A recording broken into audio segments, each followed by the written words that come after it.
हमारी पार्टी ने इस बिल का समर्थन किया और हमारी राय अभी भी है कि उस बिल को पास होना चाहिए था, क्योंकि महिलाओं के लिए इतना बड़ा कदम भारत की सरकार ने उठाया था। यह ठीक है कि फिलहाल ओबीसी वर्ग की महिलाओं के लिए आरक्षण की व्यवस्था उसमें नहीं थी, लेकिन अभी जो स्थिति है उस स्थिति के हिसाब से फिलहाल ऐसा करना संभव नहीं था। अगर ऐसा करना संभव होता तो भारत की सरकार जरूर करती। गृह मंत्री जी ने आश्वासन भी दिया कि भविष्य में उसी स्थिति आएगी तो ओबीसी वर्ग की महिलाओं का भी हम ख्याल रखेंगे। और स्थिति यह थी कि अभी जातीय जनगणना चल रही है। जातीय जनगणना का काम पूरा होगा, उसके बाद क्योंकि ओबीसी वर्ग के जो सामान्य पुरुष हो या महिला हो उनके लिए भी रिजर्वेशन पहले से नहीं है। ओबीसी वर्ग के लिए है ही नहीं तो फिलहाल महिलाओं के लिए कहां संभव था। भविष्य में कभी होगा और भविष्य में तब हो सकता है जब जातीय जनगणना की रिपोर्ट आ जाएगी। देश की मांग रही है कि महिलाओं को रिजर्वेशन मिलना चाहिए, तो ऐतिहासिक कदम हमारी सरकार उठा रही थी जिसको इन लोगों ने रोक दिया। महिलाओं के साथ इससे बड़ा अन्याय नहीं हो सकता। दूसरा, एकमात्र हमारी पार्टी है जिस पार्टी ने अभियान चलाया डिलिमिटेशन को लेकर के। पिछले 50 वर्षों से संख्या नहीं बढ़ी है लोकसभा क्षेत्रों की, राज्यों में विधानसभा क्षेत्रों की, और नहीं बढ़ी। इसके पीछे कारण था कि संविधान में 1976 में एक संशोधन किया गया और डिलिमिटेशन की प्रक्रिया जो हर 10 साल पर आजादी के बाद चल रही थी, उसको तत्कालीन इमरजेंसी के दौर में कांग्रेस की सरकार ने उसको रोक दिया। शेड्यूल कास्ट, शेड्यूल ट्राइब्स की महिलाओं को भी प्रतिनिधित्व मिले। अभी जो बिल आया था उसमें एससी एसटी की महिलाओं को प्रतिनिधित्व देने की व्यवस्था थी। विपक्ष के लोगों ने सवाल उठाया कि ओबीसी वर्ग की महिलाओं को प्रतिनिधित्व नहीं दिया जा रहा है।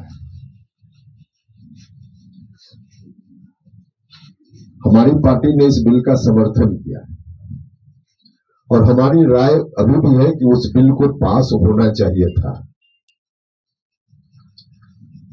क्योंकि महिलाओं के लिए इतना बड़ा कदम भारत की सरकार ने उठाया था।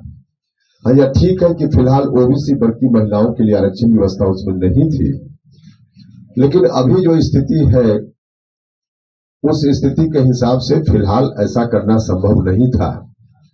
अगर ऐसा करना संभव होता तो भारत की सरकार जरूर करती। गृह मंत्री जी ने आश्वासन भी दिया कि भविष्य में उसी स्थिति आएगी तो ओबीसी वर्ग की महिलाओं का भी हम ख्याल रखेंगे। और स्थिति यह थी कि अभी जातीय जनगणना चल रही है। जातीय जनगणना का काम पूरा होगा, उसके बाद क्योंकि ओबीसी वर्ग के जो सामान्य पुरुष हो या महिला हो उनके लिए भी रिजर्वेशन पहले से नहीं है। एससी एसटी वर्ग के लोगों के लिए रिजर्वेशन है संविधान की व्यवस्था के हिसाब से। उन वर्गों की महिलाओं के लिए रिजर्वेशन का प्रावधान किया जा रहा था, लेकिन ओबीसी के लिए अभी तक तो नहीं है। ओबीसी वर्ग के लिए है ही नहीं तो फिलहाल महिलाओं के लिए कहां संभव था। भविष्य में कभी होगा और भविष्य में तब हो सकता है जब जातीय जनगणना की रिपोर्ट आ जाएगी। तो जातीय जनगणना की अभी रिपोर्ट नहीं थी, इसलिए ऐसा करना संभव नहीं था।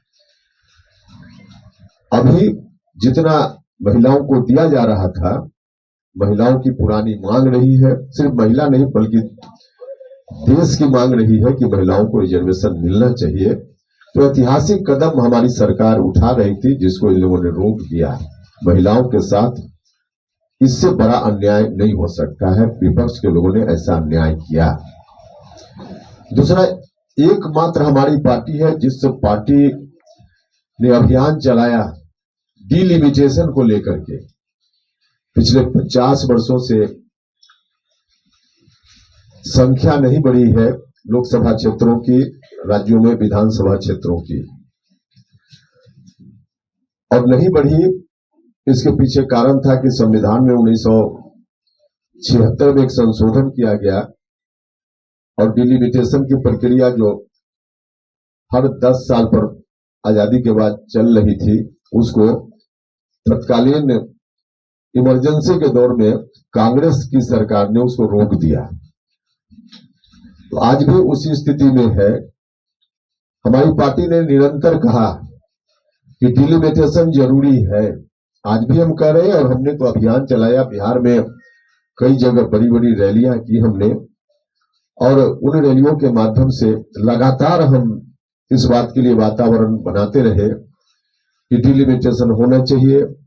सीटों की संख्या लोकसभा हो या राज्यों की विधानसभा, वहां बढ़नी चाहिए, क्योंकि हमारा संवैधानिक अधिकार है। संविधान ने हमको अधिकार दिया है कि हमारी संख्या बढ़े, और इसलिए हमने उस अभियान का नाम दिया था संवैधानिक अधिकार परिसीमन सुधार। और हमको खुशी हो रही थी, हम सब लोग खुश थे जब भारत की सरकार ने जिस रूप में भी हो, लेकिन सीटों की संख्या बढ़ाने के लिए भी कानून अभी लाया था, कोशिश की थी।